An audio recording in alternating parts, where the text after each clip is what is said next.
Welcome back to the channel, everybody. Today we're going to be covering some Japanese lists, which we're really excited about. We're covering it from the Japanese site pokekabook.com, and we're going to look at what some of the Obsidian Flames cards have influenced for those lists and see exactly what maybe our buy lists are going to be catered around. So we're going to take a look at each one of these decks on the more recent days that they've performed and see how they're doing and see maybe how that's going to shape our meta after the World Championships is completed. Stick around for the rest of this video to take a look at all the lists with me, but first we're going to have a word from our sponsors. Be sure to check out all of the sponsors of the Shuffle Squad, whether you're looking for graded cards, you're looking for singles, sealed, we have all affiliate codes with all of our great sponsors, so be sure to check them out in the description below. Thank you so much for supporting us. Okay, so we'll navigate over here to the main page, so just by clicking on the header at the top. Normally where I will go is down to the City League and see where the bigger tournaments, it's kind of like those League Cup tournaments, so obviously more people are going to show up to a Japanese League Cup than they will to a North American one or a European one. And we see here, unfortunately, there is the 528. That's the latest updated version. So we're just going to go down to Gym Battle here and see. And these are like the league challenges or smaller tournaments that you'd see over there. So if we're taking a look here, it looks like July 28th is the last updated one, which at the recording of this video, that's 2 days ago. So we're going to take a look and see some of these brand new decks with brand new cards. Now, if we're looking at these decks, something you want to keep in mind too is if you see a lot of the deck, that means it's pretty heavily played in the meta and it's a tried and true deck, and a lot of people are using it to find success. So if you only see like one or maybe even two of a deck, it's probably not that great. But also because these cards are new, you see a lot of people trying to test out like the best card out of the format and see maybe some of the new Obsidian Flame cards are working. So let's hop in here. We see Charizard EX, which is the poster child for the brand new set in Obsidian Flames. We do see the Charmander line and then one of the Charmeleon. Now, I also see this other Charizard EX here, and that one, unfortunately, is in our 151 set, so we're not really going to use that in Obsidian Flames format, but mid-September we'll get the 151 set too and be able to play with that. But we see the Pidgeot engine, which is pretty interesting, able to search out cards, so pretty weak to path, but so is Charizard EX, because when you swap that down, you're going to be able to search your deck for up to 3 energy cards and put them on your Pokemon in any way you like, which is really good with the Radiant Charizard here. We have the Entei and then the Braixen V, which is cool because it can snipe 120 in 2 spots, but with the downside of having to put 2 energy in your Lost Zone. But this deck plays 10 energy. I think it's pretty fine. Looking down the line here, we've got the Victini EX, which can hit for 220, not be able to attack again, but then it has that pivot attack. Maybe it's good for some poke damage on a Pokemon that's been damaged by Charizard EX, so that's kind of interesting way to use some new cards. You do see the 2 of the Forest Seal Stone with the Lumineon and the Entei here too. Maybe you're able to search out that rare candy or the Charizard EX that you need to get the combo off, so that's another way to play it. I do see the Vitality Band here, which is also a different way, I guess, if you want to hit 190, or Charizard ramps up based on prize cards taken, so that's pretty cool too. Maybe you need that extra 10 damage, so good include there. We're looking at this Arceus deck. Arceus is similar to how Pidgeot was working in these other lists, but you can Starbirth for 2 cards, so that's really good to find your Charizard pieces to get those down and get ready to go. And they do play Path, which I don't know if I really like, because that shuts off your Charizard, it shuts off your Radiant Charizard. It is really bad if you had Path in play just to stop your opponent and then you didn't know what to do to find your lost cities. I'm not a huge fan of Path in the list, but other than that, list looks pretty fine. Pretty straightforward arc list. You just turn 1 attach and hope for the best. We're going to hop down here.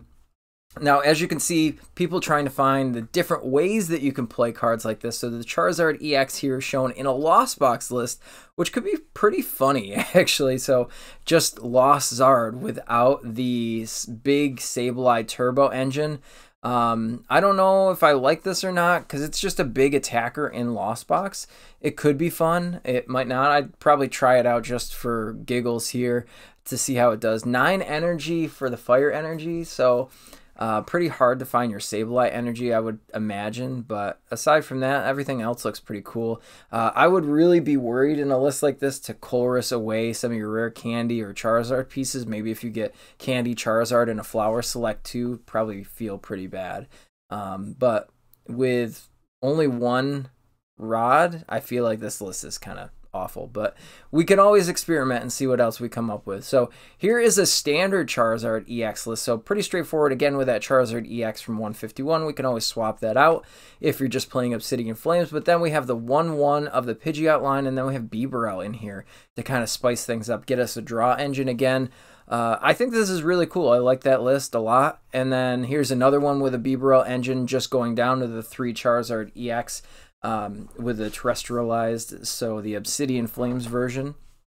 I think that that's pretty cool too. What's to note is that those Charizard cards are both Charizard EX, so you can't play more than 4 total because it's not like it's a Galarian Charizard or something like that. So you do have to stick to only 4 Charizard EXs in your deck, whether they're the Dark type or the Fire type. And then moving on, we see another pretty straightforward Bibarel list. I like that too. A lot of people adding in the Vitality Band over the Choice Belt just because there's a lower count, I think, of V Pokemon. And even if there are V Pokemon, they're pretty squishy anyway. So you don't really have to worry about putting a Choice Belt out. Now this one's interesting. It's got a Rayquaza line, so that's pretty cool. Rayquaza can pump out some massive damage, and obviously with Charizard's ability, putting energy into play, it can really just pump out unlimited damage in a sense. I hate cards like this patch here because it's like a flippy card, but we won't get into too much detail there. But really cool list. Now on to a different type of Pokemon. We've got the Vespiquen. So Vespiquen's cool. It's some synergy there with the Leafeon V to accelerate some grass energy to it and get things out. I'm not super sold on that card, but I think that it's pretty neat. You got the Gardenia's Vigor also to accelerate energy, so you can tell that this deck has a lack of energy acceleration, or maybe an energy acceleration problem, and that's kind of holds true here. If we're looking at this page, not a whole lot of Vespiquen EX. Very unfortunate for those Vespiquen fans out there. I know it used to be a great deck, but it doesn't look like this EX is going to be that great. Moving on to the King's Gambit here, and that one seems like a kind of a meme deck. So again, only one here. Speaking of memes, we've got the biggest meme we've played on ourselves during the COVID period by buying our Shadow Riders when it came out in the League Battle deck. But there is the Shadow Rider deck, a blast from the past. It's pretty cool. I don't know if I like this list with 4 Path, which kind of shuts off Shadow Rider. But then if Path is bumped, there is that vacuum there. You can just turn it back on and ramp up your energy and then your damage output. So that's kind of fine as well. Running the 4 Ionos, maybe it makes this deck good, maybe it's absolute trash because those are weak to Dark, and I feel like Dark is still kind of targeted. We move on to Meowscarada, everybody's favorite meme, speaking of meme. And again, if you're noticing, I'm calling these decks memes, but there is only one of each of them, and you'll notice a difference between Charizard being tried out and then some of these other decks here. We do see the Tinkaton EX, which I think is a pretty decent card. You're able to ramp up some cards and do extra damage. You see the Schoolgirl here. We've got the Worker. We got Karina's Focus. So all of these are able to draw extra cards to ramp up your Tinkaton. Maybe Tinkaton becomes good. Who knows? But again, only one list. This is my favorite meme, is the Zoroark deck. Super fun deck to play. I see some new cards in here. We got the Jolteon. We've got the Scizor, the Electivire. So all weakness hitting cards. I don't know why there's so much. Maybe just because Pidgeot EX is in the format and you want to hit Lightning for the weakness there. But this one pretty much crumbles to Lost Zone box or anything that plays a heavy Sableye count. So it is unfortunate. I do love the deck, but here we are. Now let's look at the Baxcalibur lists here. So we've got the Chen Pao in action. Pretty standard list. We don't get Mew EX until the 151 set, but everything else is pretty straightforward. The cross switchers, the canceling clones, all of the things that you'd ever want in a backs deck. This one's moving back over to the Palkia line, which I actually have been liking more as the Palkia line, and I know a lot of people, including our channel here, if you haven't checked it out, there is the Chen Pao and the Palkia V-Star deck profile without the Baxcalibur, equally noted as the anti-Baxer list, but we'll see the Bibarel line in here too, so pretty straightforward. So we could see here obviously that Chen Pao is still thriving over in Japan. There's tons of decks here, and these are winning decks for these league challenges basically. Again, and this one's playing Path in the list too, which is kind of funny as maybe a mirror tech. And Collapse Stadium seems kind of cool too. I don't know why. There's no synergy with Collapse Stadium and the Palkia V-Star here. But you know what? To each their own. There is a 4 Chen Pao, and it's still running Baxcalibur.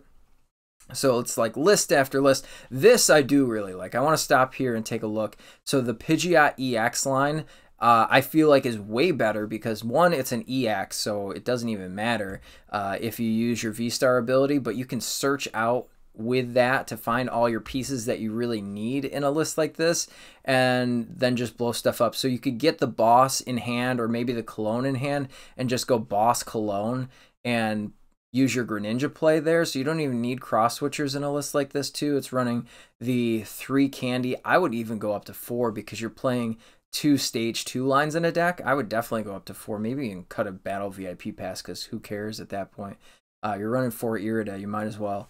So I really like this list. I think it has merit. I would not see, or I wouldn't see a problem at all having a list like this post World Championship with the Pidgeot EX and the Chen Pao with the 1/1 line of the Palkia V-Star. I still think Palkia V-Star is very good in a lot of metas, and here we see another one. So now we're getting some solidarity on our choices here of what we like for a list. So I do see another Pidgeot line, so maybe that's where Pidgeot does belong, is in a Chen Pao list. I really like that a lot. Obviously, big counter to Charizard decks because you are hitting the fire Pokemon for weakness, and we see it go back, and here's another one. So really, really cool to see that. Then, one of my favorite decks to play in the current meta going into the World Championships is Lost Giratina. We'll kind of grill these lists here. This one playing the Choice Belt. I still don't agree with that, but I can understand maybe there's some more V-Guard energy in that meta. Maybe you do have to hit through that, so that's kind of cute as a tech, but I still wouldn't play it. I would honestly rather play an extra draw supporter here, whether it's the Roxanne or the Iono. I think both are really good. And then let's take a look. Here's another one that's playing only 2 Path and then 1 Raihan. No Ionos here, but are playing the cross switcher, which I really don't like. And I understand people are really hung up on cross switcher just because you can boss everything out, but it really only plays, I think, in my mind, in a 2 prize matchup. So if you're just trying to snipe down those 2 prizers pretty easy, that's the way to go with the cross switchers. But aside from that, we'll move on. This one's playing a Beach Court and a Gear. I think this card is absolutely awful. Anybody playing a Giratina list, I might actually cover my cup list, but Energy Recycler is absolutely terrible in this deck. Why you'd ever play it, I have no idea. I get the merit that you want to put energies back in the deck to gate, but honestly, 2 rods is enough. I've never needed more than 2 rods. I think this card is awful. Gear is kind of on the fence. Gear, to me, seems like a bad card. Again, I'd rather have more draw support. And this deck is only running 2 Jet Energy, which I think is pretty terrible. I do like the 1 switch. Honestly, I'd rather take a Rope out and put another Jet Energy in here. They are playing the Drapion. Maybe it's a heavy Mew meta, so you just want to Drapion something and then you could V-Star the next.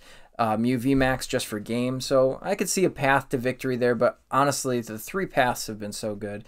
I think that more or less should have it. And if we look at this next list here, again, 3 paths. Going with the 1/1 extra draw supporter, the Roxanne, the Iono, and we've got Colress here. Pretty standard list. I like this list a lot. Again, I really want a switch in here instead of a rope. I think one rope is more than enough. You might not even need any, but everything else looks great. So moving on, this one's got the Mew EX and Sad Day.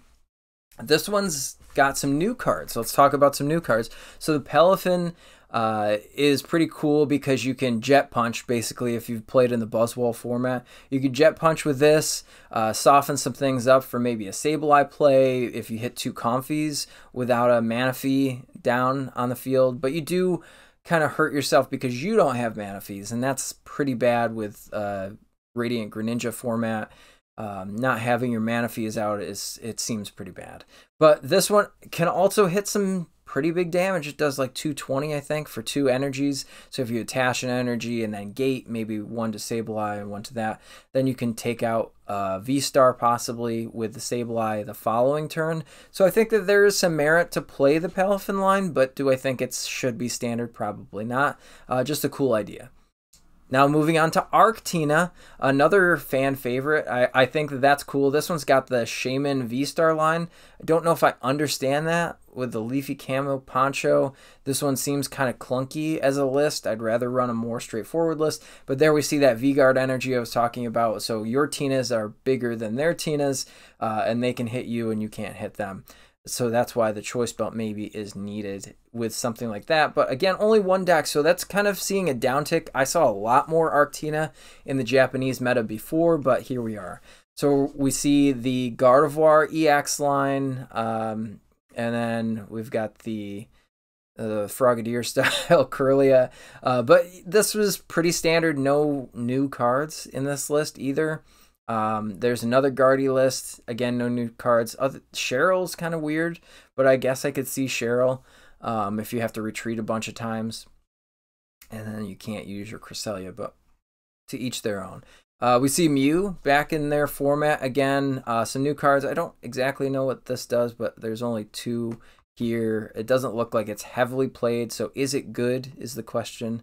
And Avery in the list. So all these little tiny techs, nothing crazy in Mew. Why it plays Vitality Band, I'll never know, but sure. And then there's this new stadium there as well. So lots of Mew here. We do see the Lost Box. This one's featuring Zamazenta and Kyogre, so lots of energy. Pretty much the same thing as any Kyogre list does, but this one's playing all single prizers and no 2 prizers. Maybe that's the way. Maybe it is the way. So we'll see. This one's a pretty standard Lost Box list. Nothing crazy here, but playing one of each kind of stone. If there is a heavy Mew VMAX list, I could see the stone on the Drapion, or maybe it's a heavy Lugia list, or meta rather, and I could see that happening. Or you could just sprinkle some damage and then beat something up with my favorite Dragonite and go from there. But still, that's like a meta call to change the stones here to the Sky Seal stone. Aside from that, pretty standard list. More Lost Zone stuff, and this one's just Charizard, which I feel like is a really bad deck, really unfavored in today's meta. I think that you're just gonna get Roxanne or Ionopath to death. So I think that that's pretty bad. But here we go, another Lost Zone box. This one's kind of turbo again with dual stones, so their meta might be a little bit different than ours right now. But I still think that the Forest Seal stone holds way more weight than the Sky Seal stone does. We'll look at Miraidon EX. So far, if we're recapping, we see a couple of Guardies. They're on the downtrend. We're seeing a lot of Lost Zone box, a lot of Giratina, and a lot of Charizard EX. So if that gives you some insight of what maybe you want to look at. Oh, and also a lot of Chien-Pao with the Pidgeot EX. So those are like, must be top 4 in Japan right now based on what I'm seeing here, but we can carry on. We do see the Miraidon, which is its own built-in battle VIP. Zapdos we're not getting, so we'll kind of skip over that list. Then we've got this other one with Raichu. Then we've got some Iggly in here. Sorry, Cleffa. The Cleffa. How could I forget Cleffa? I'm an old school player. I should remember that card. and that Pokemon. So just a couple of these Miraidon decks sprinkled in here, nothing too much. We'll move into Lugia, which is playing the Mew EX here too. I think that covers a lot of other matchups that we unfortunately won't get to play with until after September. So we'll skip over this. I think Lugia V, the colorless version, is kind of cool, but you only see one here. We do have the Rapid Strike deck still hanging around, so one of those. Shout out to Cyrus for repopularizing that list. And then we've got some United Wings over in Japan, so that's a different way to play the deck, playing with a Luminous Energy. Sorry if you see a Duraludon VMAX in your meta, but aside from that, I do like the Charizard here. I think Charizard's really cool with Luminous Energy, so maybe that is a different way you could play United Wings. Aside from that, that's pretty much it here on the Japanese meta coverage. So if you are getting ready to go ahead and buy some new cards, then you can definitely hop over to some of our sponsors. They'll be linked down below, and you can use our affiliate codes. It helps us out here on the channel. It helps all of our players out, and help yourself out, you know. So thank you so much for watching this video in its entirety. We hope to cover more of the Japanese meta to let you know what you should be looking out for, maybe what you should be purchasing if you're going to be playing in the next oncoming months at your local stores, or even in those regional events that have been posted already. We are going to get more information after the World Championships here in a few weeks, just a few short weeks away. So stick around on the Shuffle Squad here for more great content, and we'll catch you next time. You made it to the end. Thank you so much for watching this entire video from the Shuffle Squad. Honestly, from the bottom of our hearts, we appreciate each and every person that supports our content, watches what we have going on every single day, every single week, even from time to time, and continuously allows us to have a forum to project our creative content towards the Pokemon TCG community. So if you haven't already, be sure to give this video a like, subscribe to the channel, and even leave a comment to help boost the YouTube algorithm. That being said, we'll catch you with our next video. Thanks again. Take it easy.